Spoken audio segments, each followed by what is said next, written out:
I never thought I'd end a 15-year friendship over one night. But when my best friend called my partner creepy in my own living room, something in me snapped. You ever have one of those friendships that feels like family? Like, you've known someone so long that you honestly can't imagine your life without them? That's how it was with me and Lexi. We met in middle school, two awkward girls bonding over our shared love of dumb horror movies and hating gym class. From sneaking snacks in the library to crying together over our first breakups, we grew up side by side. She was the closest thing I had to a sister, especially since my real family wasn't always the most reliable. But now, I'm sitting here, writing this, and wondering if I really knew her at all. Let me rewind a bit. I, 28F, have been dating my boyfriend, Owen, 30M, for a little over a year now. He's calm, thoughtful, soft-spoken, the kind of guy who remembers my coffee order without asking and always lets me have the last slice of pizza, even though he clearly wants it. We met through mutual friends at a trivia night, and to be honest, I wasn't even looking for anything serious. But he just sort of showed up and stayed. Lexi wasn't thrilled from the start. She didn't say anything outright at first, but she'd make these small comments. Like if I talked about something sweet Owen did, she'd roll her eyes and go, "He's trying too hard." Or if he posted something online, she'd pick it apart. "Why does he caption like that? So cringe." At first, I chalked it up to overprotectiveness. Lexi's seen me go through some bad relationships. One of my exes cheated, another was emotionally manipulative. So I figured she was just being cautious. Maybe a little judgy, sure, but it came from love, right? That was until last Saturday night. I invited a few friends over for a game night. Nothing wild, just some snacks, wine, Cards Against Humanity, that kind of vibe. Lexi came, of course. Owen was there too. Everything seemed fine at first, a little tension between them, but that was kind of normal at this point. Then it got weird. Owen went to the kitchen to grab more drinks, and Lexi leaned over to me and whispered, "He gives me the creeps, you know that? Like, serious stalker vibes." I froze. I literally didn't know what to say. My first instinct was to laugh it off like she was joking, but her face? Dead serious. No trace of humor. Just this sharp, disgusted look like she was talking about a spider crawling across the floor. I mumbled something like, "What are you even talking about?" And she shrugged, sipped her wine, and said, "I'm just being real. You never notice how quiet he is? Always watching everyone. Doesn't that bother you?" I couldn't even respond. Not in the moment. My mind was spinning too fast, trying to figure out what the heck she meant and where it was coming from. Owen came back in, and I slapped on a fake smile and acted like everything was fine, but inside I felt like someone had just thrown a grenade into my living room. The rest of the night dragged on. I couldn't focus. I watched Owen, trying to see what she saw. Was he being weird? Creepy? No. He was just sitting there, laughing at dumb card combos and offering chips to people. Same old Owen. Lexi left early, claiming she had a headache. She didn't even say bye to Owen. After everyone was gone, I told him what she said. His face fell. He didn't get mad. That's not Owen. He just looked hurt, quiet, like someone had punched the air out of his lungs. "She's never liked me," he said. But I didn't think she hated me. I felt sick. I stayed up most of the night, thinking about it, replaying every time Lexi made one of those little digs. Every time I laughed it off. Every time I dismissed her comments as just being Lexi. Maybe I'd been letting it slide too long. So the next day, I invited her over to talk. I didn't want to do it over text. I figured, we've known each other for nearly 2 decades. She deserved a face-to-face conversation. Big mistake. She showed up late, walked in like nothing happened, and when I brought it up, she didn't even pretend to walk it back. She doubled down. "I'm just being honest," she said, arms crossed. "He gives me bad vibes. I've never trusted guys like that. You don't see it now, but you will." That's when I snapped. I told her she was being rude, judgmental, and completely out of line. That I was done listening to her try to poison something that was actually good in my life. That Owen has been nothing but kind to her, and this was just straight up disrespectful. She laughed, said, "Wow, you're really choosing some guy over your best friend? We've been through everything together, and you're throwing it away for him?" I told her she needed to leave. Right then, she looked stunned, like she hadn't expected me to actually do it. Like I was supposed to back down and beg her to stay. But I didn't. I opened the door and stood there until she walked out. That was 3 days ago. She hasn't called. Neither have I. The silence after Lexi left was louder than any screaming match we could have had. I sat on the couch for a long time, just staring at the door. It was still cracked open a little from where she'd stormed out. I hadn't even shut it properly. I just kind of collapsed into myself afterward, like the weight of what just happened hadn't fully settled yet. 15 years. Gone. Owen came out from the bedroom, where he'd been giving us space. He didn't say anything, just sat down beside me and gently rubbed my back, like he always does when I'm upset but not ready to talk yet. I leaned into him, and we stayed like that until I started crying. I feel like I just lost a limb, I muttered, wiping my face. You didn't lose anything, he said softly. You made a choice to protect yourself. But it didn't feel like that. It felt like I'd taken a blowtorch to something irreplaceable. The next day, I half expected Lexi to message me. Something. Even just a sarcastic emoji. But there was nothing. No calls, no texts. Just a quiet, aching absence. I didn't reach out either. Pride? Anger? Fear? Probably all of it. That would have been the end of it, if she had just left it there. But she didn't. By the end of the week, I started getting texts from our mutual friends. Not a ton, just a few. One from Becca. Hey, what's going on between you and Lexi? She said you kicked her out because you're brainwashed by your boyfriend? Brainwashed. I called Becca right away. She sounded confused and a little uncomfortable, like she was trying to stay neutral but had already picked up on the weirdness. Apparently, Lexi had been talking. A lot. Telling people that Owen was controlling and manipulative, that I'd changed since dating him and was isolating myself. It stung even more because that's the exact kind of thing I've seen happen to people, being cut off from friends by toxic partners. Except, that wasn't my situation. At all. Owen's never once tried to keep me from my friends. In fact, I'm the one who started pulling away because I was tired of constantly defending him. But now Lexi had flipped the narrative. Becca wasn't the only one. A few more friends reached out over the next few days. Some asked vague questions. Others clearly already believed whatever Lexi had told them. I even had someone I barely talked to anymore DM me on Instagram with, "Hey girl, just checking in. You okay? I heard some stuff." I wanted to scream. I didn't know how to respond without sounding like I was overreacting or trying to cover something up. Because that's the trap, right? If you defend yourself too hard, it sounds like you're hiding something. Meanwhile, Lexi? She was out there playing the concerned friend, telling everyone she was worried about me, and just trying to be supportive. Supportive my foot. The worst part was how calculated it felt. She didn't confront me directly again. She didn't apologize. She didn't even ask for her side to be heard. She just started poisoning the well with everyone we both knew, knowing I'd find out. Owen tried to stay calm through all of it. He kept saying things like, "Let people think what they want. The truth always comes out eventually." But I could tell it was getting to him too.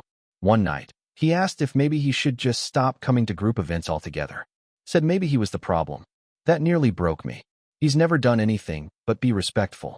If he hadn't been so patient and kind, I might have believed Lexi myself. That's the scary part. Her words were so specific, so emotionally loaded. It was like she knew exactly how to twist everything just enough to make it sound plausible. And the longer this went on, the more isolated I started to feel. Because here's the thing no one tells you about adult friendships. Most of them live in group chats, group texts, Facebook messages, brunches, birthdays, the casual gatherings that happen because someone else invited everyone. Once that invite dries up, you're left staring at your phone wondering if anyone's going to reach out just for you. No one did. By the second weekend after the fight, I wasn't invited to Becca's birthday. I saw pictures on Instagram. Lexi was there, of course, smiling, drinking mimosas, posing in a group selfie that I should have been in. And suddenly, I wasn't just grieving Lexi. I was grieving everyone. That night, I broke down. Ugly cried into Owen's chest and told him I didn't know how to fix this. That it felt like she'd taken a wrecking ball to my entire social circle and no one had even noticed. "I think she wanted this," I whispered. "I think she wanted me alone so I'd come crawling back." Owen didn't say anything for a minute. Then he said, "Do you think that's something a friend would do?" I didn't answer, because I knew the answer. I decided then I needed to talk to Lexi. Not to reconcile. Not even to yell. Just to get closure. I couldn't live with this constant ache in my chest, wondering how someone I trusted with everything could turn around and do this. So I texted her. "Can we talk? Just you and me." I don't want to fight. I just want to understand. She responded almost immediately. Sure. Come by tomorrow. You know the door. That was the part that got me. You know the door. Like nothing had happened. Like we were still 16, sneaking out of our parents' houses and crashing on each other's couches. I stared at the text for a long time before replying. My hands were shaking, but I typed. See you then. The next day, I drove to her apartment. But when I got there, and she opened the door, the look on her face told me everything had changed. Because I wasn't walking into a conversation. I was walking into something else entirely. Lexi didn't smile when she opened the door. No hug. No hey. No awkward, long time no see. She just stood there in a worn hoodie and leggings, arms crossed over her chest, leaning slightly against the doorframe like she'd been expecting a fight. Her eyes flicked over me, not in a friendly way. More like she was checking for weapons. You came alone? She asked, flat tone. I blinked. Yeah, why would I bring someone? She shrugged. Just checking. That was the moment I realized I had no idea what version of Lexi I was dealing with. She stepped aside, and I walked in. The place was the same as always. Candles burning on the coffee table, blanket on the couch, a pile of shoes by the door. But it felt different. Cold. Not physically, just emotionally sterile. Like any warmth had been vacuumed out of the room. I sat on the edge of the couch, unsure if I should be comfortable. Lexi stayed standing. So, she asked, you said you wanted to talk. There was no warmth in her voice. No hint of reconciliation. Just a defensive edge, like she was daring me to speak first so she could take the first swing. I swallowed hard. Why are you telling people Owen is controlling? Her jaw tensed. She looked away, then gave a little sarcastic laugh. Wow. Straight to the point, huh? Not even a how are you? I stared at her. Lex, come on. People are reaching out to me asking if I'm okay. Saying you're worried about me. You know exactly what you've been saying. She tilted her head and stared down at me. I am worried about you. By telling people I'm brainwashed? That he's manipulating me? She scoffed. What else am I supposed to say? You cut me out of your life over a guy. You chose him, after everything we've been through. What was I supposed to think? You were supposed to talk to me, not launch some passive-aggressive PR campaign behind my back. Her face twisted for a second, and then, there it was. That flash of anger I'd seen once or twice before, the kind that usually burned out quick. But this time it stayed. I tried to talk to you, she snapped. That night, I was honest. I said how I felt. I was trying to protect you. I stared at her, stunned. Protect me from what, Lexi?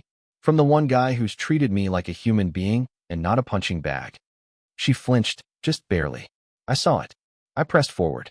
You don't like him, fine. But what you're doing, this whole smear campaign, that's not about him. That's about you. She narrowed her eyes. Oh, now you're a psychologist? I took a breath, fighting the urge to yell. I think you're mad that I've changed, that I don't revolve around you anymore, that I have someone else in my life who loves me, and that scares you. Silence. Then, slowly, she sat down across from me. Her voice dropped to something softer, but no less sharp. You really think I'm jealous? I don't know what else to think, I said honestly. Because nothing Owen has done warrants this. She looked away, fiddling with the sleeve of her hoodie. Her voice was so quiet I almost missed it. I've seen guys like him before. I tilted my head. Lex, what are you talking about? She didn't look at me. My mom's boyfriend. When I was a kid, he was just like that. Quiet. Always watching. Always pretending to be sweet until one day he wasn't. The room went silent. I hadn't known about this. Not really. Lexi didn't talk much about her mom's boyfriends. I'd known there were a few sketchy ones, but never details. Lex, I said softly, I'm really sorry you went through that. But Owen isn't him. He's not. Her eyes snapped back to mine. You don't know that. I leaned forward. Yes, I do. Because I've been in bad relationships. You know that. And this is different. I feel safe with him. She blinked hard, like she was trying not to cry. But the wall came back just as quickly. So that's it, huh? You made your choice. I didn't want to choose, Lex. I wanted you to be part of my life. Our life. But you made it impossible. You called him creepy, said I was being brainwashed, made me feel like I was crazy for being happy. She stood up abruptly. You know what? Fine. Maybe I went too far. But don't act like you're some innocent victim. You stopped inviting me places. You stopped calling. You stopped showing up unless it was convenient. My breath caught. Because she wasn't entirely wrong. After a while, I had stopped reaching out. Every time we hung out, there was tension. I always felt like I was walking on eggshells. I didn't want to bring Owen around her anymore. And that bled into everything. I opened my mouth to respond, but she kept going. You think I'm toxic? Fine. Maybe I am. But don't pretend you didn't help burn this bridge. The words hit harder than I expected. For a second, I didn't know what to say, because maybe we'd both been so focused on being right, we hadn't realized we were just hurting each other. Lexi had her baggage. I had mine. And now we were both standing in the ashes of something that used to feel unbreakable. I don't hate you, I said finally. But I can't let you keep treating Owen, or me, like this. If you ever want to talk for real, I'm open. But not like this. She didn't respond. I stood up, walked to the door. My hand was on the handle when she finally spoke again. You'll see it one day, she said quietly. Everything I tried to warn you about. I didn't turn around. I just left. But as I drove away, her words echoed in my head, looping over and over like a scratched record. You'll see it one day. I didn't sleep much that night. Even though I stood by everything I said to Lexi, her final words wouldn't stop rattling around in my brain. You'll see it one day.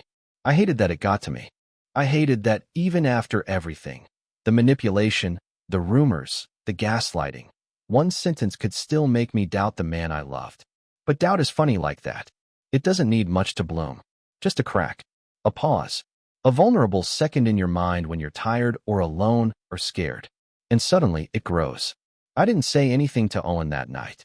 I didn't want to bring the weight of Lexi back into the house. We watched a movie and cuddled on the couch, and he didn't push.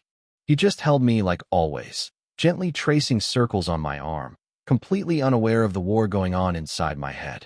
But the next few days were strange. It started small. I noticed Owen had changed the password on our Wi-Fi.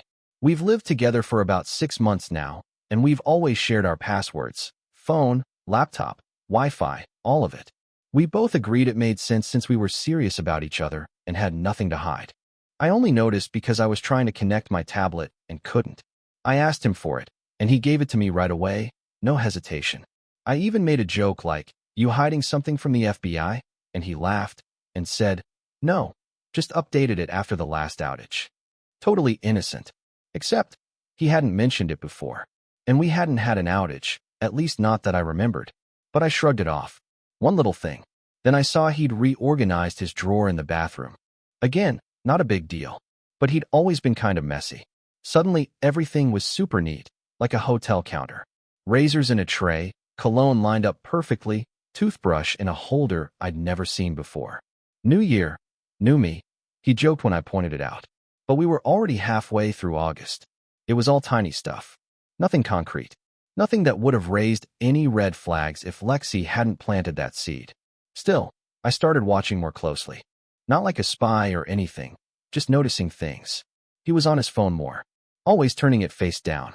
He'd go for late-night walks sometimes when he couldn't sleep, which he had done before. He's always been a bit of a night owl. But lately, he'd go for 45 minutes, an hour, and he'd come back quiet, distracted. When I asked him once what he thought about on those walks, he just shrugged and said, "Nothing really, just clearing my head." I didn't push, but I started to wonder, clearing it of what? I hated how paranoid I was becoming. I kept trying to remind myself who he is. The guy who left work early to take care of me when I had food poisoning, who helped me apply for jobs after I got laid off, who drove across the city once to pick up my favorite ice cream just because I mentioned I was craving it. That's who Owen is. But late one night, I got up to get a glass of water. He was asleep next to me, breathing softly. His phone buzzed on the nightstand, and when I glanced at the screen, I saw a name I didn't recognize. C. Just the letter. No last name. No emoji. Just C. I stared at it, my heart pounding harder than it should have been. I don't know why it shook me. Maybe because it felt so vague. So intentionally vague. Like a placeholder. I didn't open it. I didn't touch his phone. But I laid there, wide awake, wondering who C was and why they were texting him after midnight. I didn't say anything the next day. I didn't want to be that girlfriend. The one who lets a toxic friend get in her head and ruins a perfectly good relationship. But it was building up, one small thing at a time, and I didn't know how to sit with it. I thought maybe I was spiraling. Maybe I just needed to talk it out with someone neutral. So I texted Becca, one of the few mutual friends who hadn't completely taken Lexi's side. Hey, can we grab coffee soon? I need to talk. Just girl stuff. She replied a few minutes later. Of course. You okay? I lied. Totally fine. Just need a vent session. We met at this little coffee place near downtown, one we used to go to all the time. Becca looked the same as always. Big sunglasses, oversized sweater, 3 rings on each hand. She gave me a quick hug and sat down like nothing was wrong. But the second we ordered and got settled, she leaned forward. So, what's going on with you and Lexi? I let out a slow breath. That's a loaded question. She gave me a look. I figured. She hasn't shut up about it. She's still talking about me? Kind of. She's toned it down a little. But people definitely got the impression that something dark is going on. Like what? Becca hesitated. That Owen's controlling. That you're pulling away from everyone. That he's the reason. I leaned back in my chair. Is that what you think? She didn't answer right away. I think, she said carefully, that sometimes people fall hard and forget the rest of the world exists. It's easy to do. But Lexi's intense. And when she feels left behind, she starts throwing fire. That felt accurate. I told Becca everything. Not just about the fight with Lexi, but the weird feeling I'd had lately. The password change. The name, C. The phone flipped over. The night walks. She listened without interrupting, just sipping her coffee slowly. When I was done, she paused, then said something I didn't expect. I don't think you're paranoid. That stunned me. I think, she continued, you've been gaslit so much by Lexi that now you don't even trust your own instincts. That doesn't mean Owen's doing anything wrong, but it does mean you need clarity. Either have an honest conversation with him, or find out what's really going on. Find out how? I asked, voice small. Becca stared at me for a moment, then reached into her purse and pulled out a small black object. A voice recorder. I used this when I thought my ex was cheating, she said. Turns out he wasn't, but it helped me sleep knowing for sure. I stared at the recorder. I'm not saying spy on him, Becca said. I'm just saying, sometimes the truth is the only way to quiet the noise. I left the coffee shop with it in my bag. I hadn't decided if I was going to use it. But later that night, when Owen said he was heading out for a walk, I slipped the recorder into the pocket of his hoodie while he was in the bathroom. And now? Now I'm sitting on the edge of our bed, holding it in my hands, trying to decide if I really want to press play. My fingers hovered over the play button like it was some kind of detonator. I stared at the little recorder, this cheap plastic thing suddenly heavier than anything I'd ever held. I could hear the hum of the ceiling fan above me, the soft ticking of the wall clock, and my own heartbeat in my ears. I hadn't meant to go this far. I just wanted peace of mind. Clarity. Proof that everything Lexi had said was a lie, that I wasn't being naive or blind, that Owen wasn't hiding anything. But now I had this device in my hand and the option to know for sure, and I realized I wasn't as ready as I thought I'd be. What if she was right? What if he was keeping something from me? I closed my eyes and took a shaky breath. I hadn't even told Owen I was uncomfortable. I hadn't asked about the phone, or C, or the password change. I'd just let my fear snowball, and now I was about to listen to a private part of his life without his knowledge. It felt gross, but I pressed play anyway. At first, there was nothing but shuffling, the sound of fabric brushing, footsteps, wind. I turned the volume up a little. He was walking, that much I could tell. A steady, calm rhythm on pavement, sometimes crunching leaves, probably cutting through the park near our place. Then I heard his voice, soft but clear. I know it's late, he said, followed by a long pause. I just needed to talk. Talk to who? My pulse quickened. He was quiet again. Just footsteps for a bit. Then, yeah, she's been off. I think she's suspicious. I don't know if she knows, but she's pulling away. I can feel it. Another pause. She asked me about the password, and she's been watching me more closely. I don't know if I should tell her yet. Tell me what? My stomach twisted into a knot. Then no, it's not the right time. I'll figure out how. I don't want to hurt her. Hurt me how? I froze. My hand clenched around the recorder. There was a quiet moment where I could hear his breathing, slightly faster now, like he was walking uphill. Then his voice again, even softer, like he was talking more to himself than anyone else.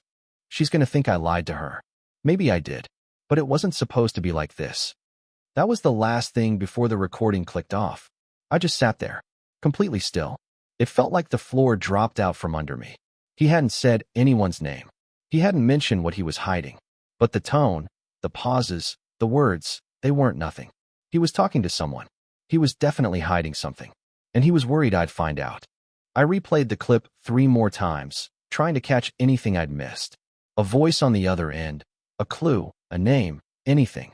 But it was just Owen, talking into the night like someone was there. Like he wasn't alone. Maybe he wasn't. I wanted to believe there was an innocent explanation.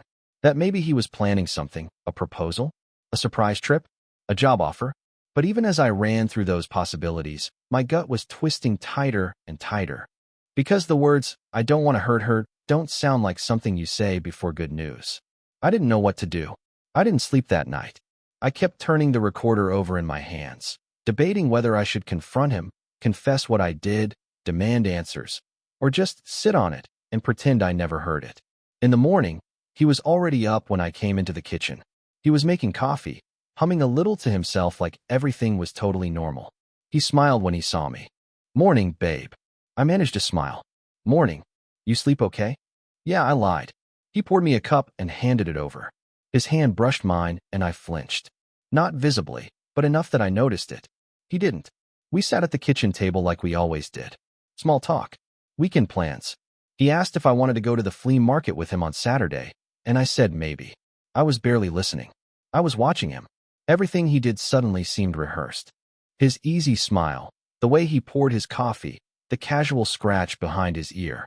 It was like I was seeing him through Lexi's lens now, and I hated it. But I couldn't stop. Was this how it started? The slow unraveling of trust? Around noon, he said he was going to meet his friend Marcus for lunch. I nodded, gave him a kiss on the cheek, watched him leave. And the moment the door shut, I was on his laptop. I know. I hated myself for it. I'd never snooped on a partner before. But at this point, I felt like I was in too deep to stop. I needed something. A sign. A reason to let it all go or dig deeper. The laptop wasn't password protected. I opened his browser first. Nothing strange. Gmail, Reddit, Spotify. I checked the tabs, the search history, normal stuff. Work emails, some fantasy football league, a few restaurant menus. Then I checked his downloads folder. That's when I found it. A PDF titled, Prenuptial Agreement, Draft. PDF. I stared at it for a good 30 seconds, not even blinking. My brain couldn't process what I was seeing. Prenup? We weren't even engaged. We hadn't even talked seriously about marriage yet. I double-clicked it. The document opened. It was exactly what it sounded like, a legal draft. His name was on it. So was mine. There were all these clauses and legal terms I didn't fully understand, but the tone of it was cold, clinical, like he was preparing for everything to go wrong before we even started. There was one line that stood out. In the event of dissolution of marriage, neither party shall be entitled to claims on individual assets acquired prior to engagement, including but not limited to inheritance, real estate, and business equity. Inheritance. I remembered then. Owen's grandmother had passed away earlier this year. She'd left him a sizable sum. I knew that much. But he never talked about it in detail. I didn't push. Was this what he was hiding? Was this why he said, "She's going to think I lied to her"? Because he had. I hadn't even known he was thinking about proposing. And now I find out he's planning for divorce before we're even engaged? I closed the file and sat there in stunned silence. So now I'm sitting here again. Same spot. Same table.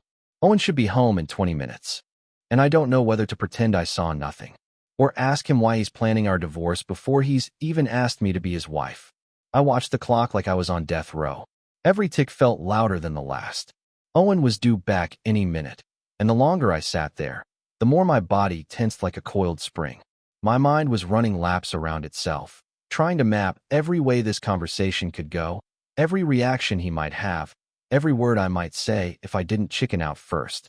I'd rehearsed 3 different opening lines. None of them felt right. I could have played dumb, slid the prenup conversation in casually like I stumbled on the idea randomly. "Hey, weird question, what do you think about prenups?" Like I hadn't just gone full investigator and cracked open a document with my name on it. Or I could go nuclear, slam the laptop shut, stand in the kitchen with my arms crossed like a sitcom wife and say, "What the heck is this?" But I wasn't angry, not exactly. I was confused, hurt, suspicious, and worst of all, I didn't know what I was walking into.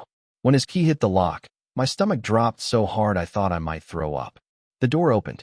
Footsteps. His voice. Hey babe, I brought Thai. I almost laughed. He walked in holding takeout and smiling, like we were about to have a cute little lunch date and not a potentially relationship-ending conversation. He kicked off his shoes and came over to the table, leaning in to kiss me. I turned my head slightly. His lips brushed my cheek. He froze. Everything okay? I looked up at him. We need to talk. The smile fell right off his face. He set the food down slowly. Okay. I could feel my pulse in my throat. My palms were sweaty. This was it. I took a breath. I found the prenup. A long pause. The what? In your downloads folder. Prenuptial agreement, draft, with both our names on it. His expression didn't change. No flash of panic. No guilt. Just a blink. Like I'd asked him what he wanted for dinner. You went through my laptop? He asked, voice steady. I bit the inside of my cheek. That's what you're starting with. You snooped. You lied. I shot back. You were going to propose, and you didn't think maybe we should talk about the idea of a prenup first? He exhaled through his nose and pulled out a chair across from me. Didn't sit. Just leaned on the back of it. I wasn't going to hide it from you. I downloaded a draft from my lawyer's site and was thinking about it. That's it. You said on your walk you didn't know if you should tell me yet. He froze. I didn't flinch this time. Yeah, I heard it. I put a recorder in your hoodie. He stared at me. For the first time, his expression actually cracked. Not anger. Not hurt. Just disappointment. You don't trust me, he said. I stood up. You were talking to someone. Don't try to flip this. You've been hiding stuff. Changing passwords. Going on late-night walks. Whispering into the wind. You think I wasn't going to notice? I wasn't talking to anyone, he said slowly. I talk out loud when I think. I do it on walks. It helps me process. I blinked. What? Yeah. It's weird, I know. But it's how I think. I narrate stuff. I have conversations with myself. Especially when I'm stressed. I stared at him. That was a lot more believable than I expected. In fact, I'd actually caught him doing it once in the shower, talking through a presentation for work. I just forgot. But still, you were planning something huge, Owen. And you didn't tell me. He ran a hand through his hair. Because I didn't know how. I didn't even know if I was ready. That prenup? It wasn't final. It was a draft. I was trying to figure out what felt right. I didn't want to freak you out. I swallowed. But you still wrote one. I was thinking about writing one. That's different. I let out a bitter laugh. That line in there about inheritance. You could have just told me you didn't want to share it. His jaw clenched. That money is all I have left from my grandmother. She raised me. I didn't want it to ever come between us. So yeah, I looked into protecting it. That doesn't mean I don't trust you. You don't protect things you trust. That's not true, he said gently. You lock your doors every night, don't you? I sat back down, suddenly exhausted. I just don't get it. Why were you planning a proposal at all if you didn't even trust me with that conversation? He paused, then sat down too. I do trust you, he said. But this thing between you and Lexi? It got in my head.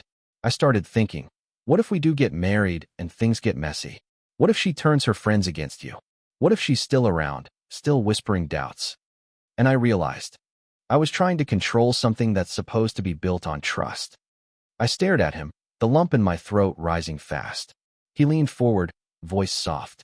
I wasn't planning our divorce, okay? I was trying to plan our future. I just went about it in the most backwards, clumsy way possible. We sat in silence for a minute. Then I asked the question that had been burning in my chest since the moment I saw the file. Were you actually going to propose? He nodded. Slowly. Yeah. I've had the ring for a month. It's in my sock drawer. I felt like I'd been sucker punched. And at the same time, my heart cracked wide open. I didn't say anything for a while. Neither did he. The air between us was thick, not with anger, but with everything unsaid. Everything we'd both been afraid to ask, to share, to admit. Eventually, I broke the silence. I'm sorry I snooped. I'm sorry I didn't tell you. We stared at each other. This time, it felt like we actually saw each other. So, I said, what now? He reached across the table and took my hand. We talk, he said. No more guessing. No more secrets. No more Lexi. At the sound of her name, my stomach twisted. Because even though we'd just cleared the air between us, I knew, deep down, Lexi wasn't done. She never let things end on someone else's terms. And 2 days later, I'd find out just how far she was willing to go. 2 days. That's how long the calm lasted. It was almost eerie, how normal everything felt. Owen and I had an actual conversation, a real one. No walking on eggshells. No quiet resentments simmering beneath the surface. We talked about the prenup, about Lexi, about what we wanted our future to look like, assuming we could even get there without more landmines. It felt like we'd finally crossed some invisible bridge I didn't even know we needed. He even joked about hiding the ring better now that he knew I was in detective mode. I laughed. It was real, warm. And then Lexi came back. Not in person, not through a text. She didn't show up at my door or send some dramatic voicemail. No, she did what Lexi does when she really wants to burn something down. She went public. It started with a DM from Becca again. Hey, you need to see what Lexi just posted on her story. I didn't even hesitate. I opened Instagram, heart already thudding in my chest. There it was. A black screen. White text. When you watch someone fall under the spell of a controlling partner, you want to help. But they don't want saving. They just want to sink with the ship. Let them. Just don't pretend you weren't warned. No names. No tags. Just the kind of cryptic, passive-aggressive nuke she was famous for. But I knew. And so did everyone else. Because an hour later, someone else I hadn't talked to in weeks, Lisa, from our old trivia team, texted me out of the blue. Hey, what's going on with you and Lexi? She's making it sound like things are dangerous. Are you safe? Dangerous. I wanted to scream. Lexi had officially gone from gossip to slander. She was making it seem like Owen was abusive, that I was being controlled, that I was in some kind of toxic situation and either too blind or too scared to leave. I tried to breathe, tried to keep my hands from shaking as I typed out a calm, clear message to Lisa. Yes, I'm safe. Lexi and I had a falling out, and she's lashing out. There's no danger. Please don't worry. Lisa responded with a thumbs-up emoji and nothing else. The seed had been planted. I sat on the couch, my whole body buzzing, feeling like I'd been pushed back to square one. I thought confronting Lexi had ended this. I thought the drama was over. But this wasn't about a one-time insult anymore. This was about control. Not from Owen, from her. She couldn't handle losing. And worse, she couldn't handle losing me. That night, I showed the post to Owen. His face darkened as he read it. Do you want me to say something? He asked. To her? To anyone? I shook my head. No, that's exactly what she wants. She wants attention. A reaction. Then what do we do? I didn't answer right away. Because I didn't know. The idea that people might actually believe her was the part that kept me up. The idea that the reputation I'd built, the trust I'd formed with people over years, could be undermined by one bitter friend with a Wi-Fi connection. And worst of all, a few people did believe her. I didn't even have to ask. You can tell when people are pulling away. The delayed replies. The vague, oh sorry, been super busy messages. The way group chats go silent right when you enter them. It wasn't just Lexi's story. It was the build-up. All the little doubts she'd planted over the past year. The subtle jabs, the whispered comments, the carefully curated concern. It had worked. That night, I found myself scrolling through old photos of Lexi and me.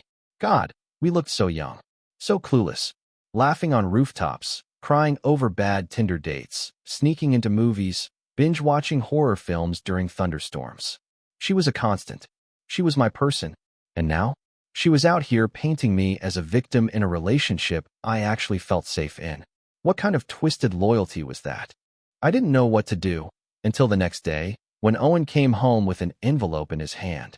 He set it on the kitchen table and said, "This was in the mailbox. No return address." That got my attention. I opened it, already bracing myself. Inside was a folded piece of paper. Just one sentence, typed in plain black font. Ask him what happened in Chicago. My blood went cold. There was nothing else. No name. No signature. Just that line, centered in the middle of the page like some kind of riddle.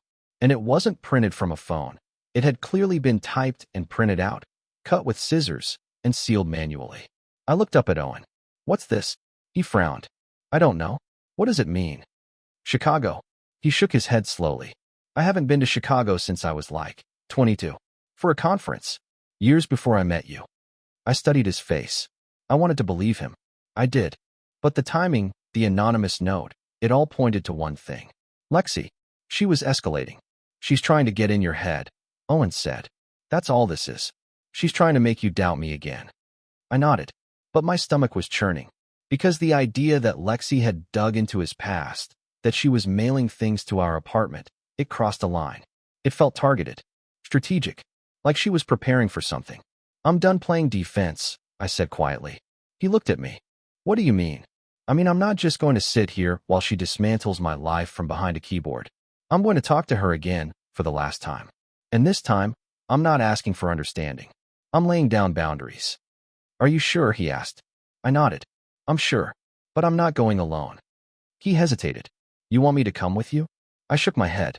No, I want Becca. Becca had been quiet since the last time we talked, but I knew that if I told her what was going on now, she'd be on my side. She hated drama, but she hated manipulation more. So I called her, and 30 minutes later, we were in her car, driving toward Lexi's apartment. And I was about to say things I never thought I'd have to say to someone I once called family. The ride to Lexi's apartment was dead quiet.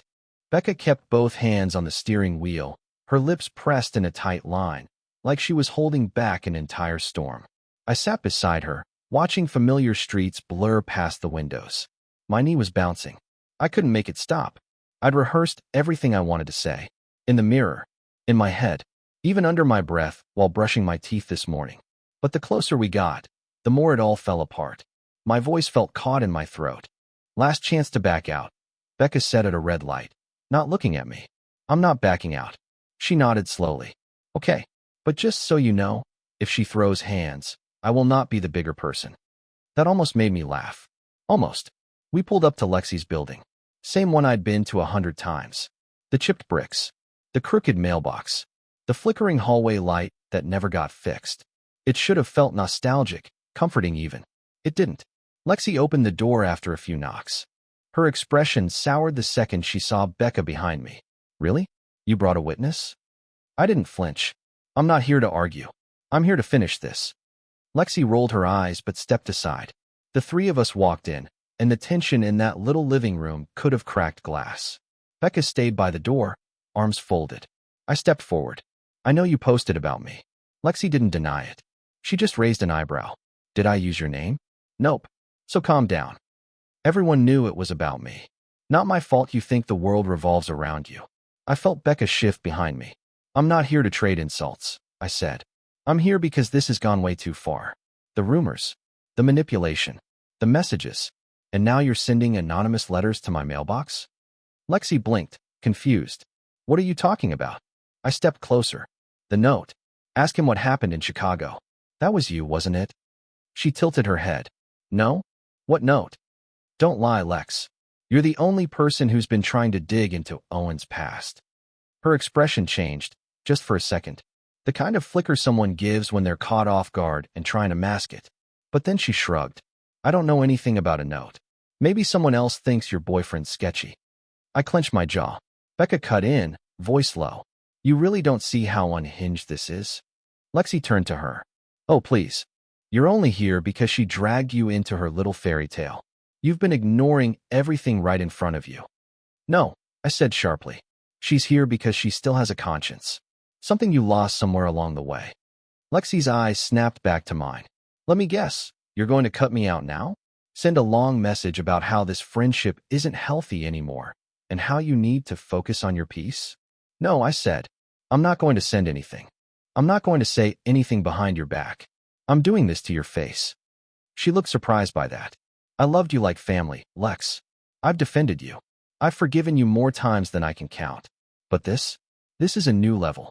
You've attacked someone I care about, tried to destroy my reputation, and now you're playing some twisted game with anonymous threats? I told you. I don't care if you sent it or not. I cut her off. The fact that you could have is enough. I don't know who you are anymore, but I know this. I'm done letting you live rent-free in my head. She went quiet, and for the first time, I saw it. The tiniest crack. Something in her eyes flickered. Not rage. Not defensiveness. Just something broken. Vulnerable. But it was gone in a blink. I see, she said coldly. So you came here to make yourself feel better. To make me the villain. You did that all on your own. She stepped forward then, voice shaking just slightly. You were supposed to be my person. We were supposed to grow old together and laugh about how stupid all these guys were. That was us. And you threw it away for him. I didn't throw it away, I said. You lit it on fire. Her mouth opened, closed. No words came. I turned to leave, but then I stopped, my hand on the doorknob. By the way, I said without turning around, Owen's not the problem. He never was. Maybe take a good hard look at why you keep pushing away the people who actually care about you. Lexi didn't respond. Becca followed me out. We didn't say anything in the hallway. Not until we were in the car again. Are you okay? She asked finally. I let out a long, shaky breath. No, but I will be. The rest of the day passed in a weird blur. It felt like the end of something huge, but not in a satisfying way.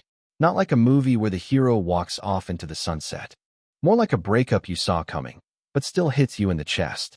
I told Owen everything when I got home. He listened. He didn't say, I told you so. He didn't ask for details. He just wrapped his arms around me and said, I'm proud of you. And for the first time in weeks, I actually let myself believe him. We decided to go out that night. Celebrate our weird little victory over chaos. Just the two of us, quiet dinner, nowhere fancy. We both needed it. And for a while, everything felt normal again. Until I went to the bathroom at the restaurant and saw someone waiting outside the women's restroom. It wasn't Lexi. It was a woman I didn't recognize, late 20s, dark red hair, wearing a navy trench coat even though it was August. She looked right at me and said, You don't know me, but I know Owen. And you really need to talk to me before you make a huge mistake. I stood frozen in the hallway outside the restaurant bathroom, staring at this woman like she'd just stepped out of a nightmare I didn't know I'd had.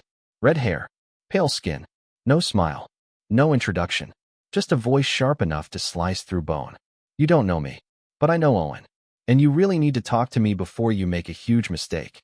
My brain sputtered, trying to connect dots that didn't even exist yet. I'm sorry, what? I asked, blinking hard, like maybe she'd disappear if I refocused. She glanced over her shoulder to make sure we were alone, then turned back to me, lowering her voice. My name's Claire, she said, and I used to be engaged to Owen. The hallway tilted. I opened my mouth, but nothing came out. Look, she said quickly, like she could see the color draining from my face. I'm not here to ruin your night, or your relationship, I swear. But I saw you with him just now, and I had to say something. I took a small step back. My heart was pounding. Loud. Obnoxious. I could hear the clatter of plates and the hum of conversation from the dining room, but all of it sounded miles away. You were engaged to him? I finally managed to ask. Claire nodded. About 5 years ago. Briefly. It didn't end well. I was still stuck on that word. Engaged. Owen had never once mentioned being engaged. He'd talked about past relationships, vaguely, like most people do, but nothing that serious. I stared at her, trying to read her. She didn't look threatening. She didn't look angry. Just tired. Maybe even a little sad. I know this is probably the last thing you want to hear, she said. But I figured if someone had warned me, maybe I would have gotten out sooner. I swallowed hard. Gotten out of what, exactly? Claire glanced around again, then said, I don't want to do this in a bathroom hallway. Can we talk somewhere for a few minutes? I promise I'll leave you alone after. I hesitated. Every instinct in my body was screaming, don't go. But another voice whispered, what if Lexi was right? I texted Owen, just a quick, stepped outside for some air, be right back, and followed Claire out the side entrance. We ended up at a little bench down the block, half shaded by a tree and far enough from the restaurant that no one could overhear. Claire sat with her hands clasped tightly in her lap. I stood for a second, then reluctantly sat beside her. I'll keep this short, she said. Owen and I met when I was in grad school. He was charming, quiet, thoughtful, the kind of guy who made you feel like you were the only person in the room. I nodded slowly. That tracks. We dated for a year. Moved in together. He proposed. Everything seemed great until it wasn't. I waited. She stared at her hands. He got possessive, controlling, not in loud ways, not yelling or throwing things. More subtle. He always knew where I was, who I was with. He'd ask me to text when I got somewhere, and if I forgot, he'd make me feel guilty for hours. I felt a cold shiver crawl up my back. I started feeling like I couldn't breathe without checking in. And if I tried to push back, he'd get quiet. Withdraw. Make me feel like I was overreacting or hurting him. It was emotional warfare. My heart sank. Why didn't you just leave? I did, she said. Eventually. After I found out he was tracking my phone. My mouth dropped open. He what? Claire nodded. Installed one of those apps, like Find My iPhone, but disguised. I only found it by accident when I updated my phone, and it glitched. I couldn't speak. After that, I ended it. He begged, cried, said he was just scared of losing me, that he'd never do it again. I told him if he ever contacted me again, I'd go to the police. Did he? I asked, barely above a whisper. No. To his credit, he never did. I moved. Blocked him. I haven't seen him since, until tonight. I stared at her, my head spinning. This wasn't just some bitter ex. She wasn't yelling. She wasn't accusing. She wasn't even trying to win. She was just telling me what happened. But still, a part of me was clinging to denial. That was 5 years ago, I said. People can change. Claire nodded. They can. I hope he did. Maybe your experience will be different. But I had to say something. Because if I didn't, and something happened to you. She trailed off. I rubbed my forehead, trying to think straight. I need to go, I said. Of course, she said, standing. I'm sorry to drop this on you. Really, but I couldn't stay silent. She handed me a small piece of paper, her number. If you ever want to talk or ask questions, I'm here. No pressure. I took it with trembling fingers. Then I walked back to the restaurant in a fog. Owen was sitting at the table, scrolling on his phone, looking up the second I returned. Everything okay? I nodded too quickly. Yeah, just needed air. You sure? Yep, I said, forcing a smile. Totally. He nodded and launched into a story about something funny that happened at work, and I laughed in the right places and nodded at the right times. But the whole time, my mind was miles away. Because now I had a new question I couldn't ignore. Had I trusted the wrong person this entire time? I barely slept that night. Every time I closed my eyes, I saw her. Claire. Sitting on that bench, her fingers knotted in her lap, voice steady and sad. The kind of sadness that doesn't come from bitterness, but from surviving something you never thought you'd have to. I didn't want to believe her, but I also couldn't ignore her. Because the things she said, they were too specific, too familiar. Not in a way that made me recognize Owen's behavior, but in a way that made me question everything I thought I knew. I wanted to trust him. I still wanted to trust him. But if there was any truth to what she said, even a sliver, then I had to know. So the next morning, I did something I never thought I'd do again. I asked Owen to sit down with me. No distractions. No TV in the background. Just the two of us, facing each other in our small, quiet apartment. He could tell something was off right away. What's going on? He asked, brows drawn together, already bracing for impact. I took a breath. Someone from your past came to me last night. Claire. The color drained from his face. Claire, he repeated, like he didn't believe me. She said she used to be engaged to you. That you two lived together. That things ended badly. He didn't say anything. His jaw clenched. His eyes shifted, just slightly. That millisecond delay where your brain scrambles to decide between fight or flight. She said you tracked her phone. I added, voice quieter now. That you made her feel trapped. Controlled. Still nothing. Just breathing. Heavy. Focused. Finally, he spoke. I never thought I'd see her again, he said. That wasn't a denial. I felt my heart tighten. So it's true. He looked down, then nodded, once. We were engaged. It was toxic. For both of us. I didn't handle it well. You tracked her. I made a mistake, he said, still not looking at me. I was terrified of losing her. I convinced myself it was about safety, that I needed to know she was okay. But really, I just didn't trust her. Or myself. And you didn't think I deserved to know? I didn't want to bring it into this, he said, finally meeting my eyes. I've worked so hard to not be that person anymore. I got help. I did therapy for over a year after we broke up. I learned from it. But every time we got closer, I kept thinking, if I told you, you'd leave. That's why I froze with the prenup. Why I started second-guessing everything. You should have told me, I said, voice shaking. I asked you about your past. You told me there was nothing serious. I was scared, he said. I thought if I buried it deep enough, maybe it wouldn't matter. I stood up, pacing now. My hands wouldn't stop trembling. Do you track me? I asked. What? No. He said quickly. Never. I swear. I haven't touched anything on your phone or computer.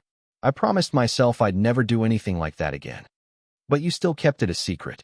Because I was trying to be better. You don't get to decide what parts of you I know, I snapped.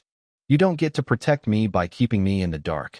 That's not growth, that's fear. He didn't argue. He just sat there, breathing hard, blinking like he was holding back tears. I love you, he said quietly. That part's never been fake. Never. And I know I messed up. But please, don't let my past ruin what we've built. I didn't respond, because I didn't know yet if it had. I left that afternoon. Told him I needed space. Becca offered her guest room. No questions asked. I packed a bag. My toothbrush. Some clothes. The sweater Owen always teased me for stealing, but never asked me to return. He didn't try to stop me. That night, I lay in a bed that wasn't mine, staring at the ceiling, trying to piece it all together. Lexi wasn't right about everything, but she had been right about one thing. Owen wasn't perfect. He had kept things from me, and not small things. Not dumb guy stuff like forgetting anniversaries or leaving the toilet seat up. This was deeper, older, tied to something he hadn't fully faced. But he also hadn't tried to gaslight me. He didn't deny it. He owned it. As much as it hurt, I could see the remorse in his eyes. I believed he wanted to be better. I just didn't know if I was ready to carry the weight of someone else's growth. 3 days passed. He didn't text, didn't call, gave me space like I asked. I hated how mature it was, because part of me wanted him to show up, begging me to stay. Part of me wanted more drama, something to justify walking away. But instead, he respected my silence. And somehow, that said more than any apology ever could. On the 4th day, I went home. He was in the kitchen when I walked in. Looked like he hadn't slept much. His eyes were puffy, hair messy, still wearing the hoodie I'd slipped the recorder into weeks ago. He turned. Hey. I nodded. Hey. We stood in silence for a moment. Then I said, I believe you. About wanting to change. His shoulders relaxed slightly. Thank you. But if we're going to keep doing this, everything has to be on the table. No more hiding. No more protecting me by leaving me in the dark. Agreed. I need you to keep going to therapy, I added. And I want us to go together too. Okay, he said without hesitation. And if I ever feel like you're slipping into old patterns, just once, it's over. No discussion. No second chance. He nodded. Fair. I stepped closer. And one more thing. What? You're telling me where the ring is. He laughed. A genuine one. The first in days. Sock drawer. Behind the backups. I smiled. Just a little. We're still not perfect. We probably never will be. And yeah, Lexi's gone. Becca and I are closer now, but the rest of our friend group is still awkward. I lost a lot in the fallout. Not just a best friend, but a version of myself I thought was invincible. But what I gained was something better. Clarity. Real love. And the strength to walk away if I ever have to. Not because I'm scared, but because I finally know what I deserve. No more guessing. No more gaslighting. Just the truth, ugly and raw and worth fighting through. And that's enough for me.